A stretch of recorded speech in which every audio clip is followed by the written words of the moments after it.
Labor unions rally around Vice President Harris. Northern News Now's Cara Kopp caught up with some local political experts today to hear how they think her campaign could fare over the next 4 months. Just 4 months before the 2024 presidential election, President Biden removed his name from the race. For Mary Smith Johnson, the co-chair of the Douglas County Democratic Party, that came as a shock. It was a very emotional thing. We worked so hard. Having spent the last 2 years supporting the Biden campaign, Johnson is now having to focus on campaign strategies. She says the strategy itself won't change, but the name of the candidate will. We aren't focusing on, are you a Democrat, are you a Republican?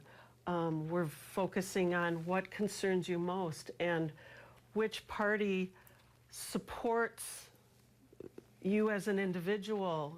While Kamala Harris doesn't officially have the party's nomination yet, UMD political science professor Dr. Cindy Rugeley says she likely will. You know, when you look at a lot of the names that were talked about, they've all taken their names out of contention. So I think it's pretty well lining up that she's going to be the nominee. However, Rugeley says the short amount of time left before Election Day could pose as an issue for the Democrats. Does it leave a lot of time to create enthusiasm? Maybe not, but she's got some enthusiasm now, so it also doesn't leave a lot of time to quell it.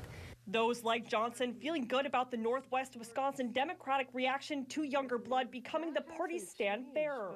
What has changed is the energy and the excitement. In Duluth, Cara Kopp, Northern News Now. We did reach out to Douglas County GOP for an interview, but did not hear back.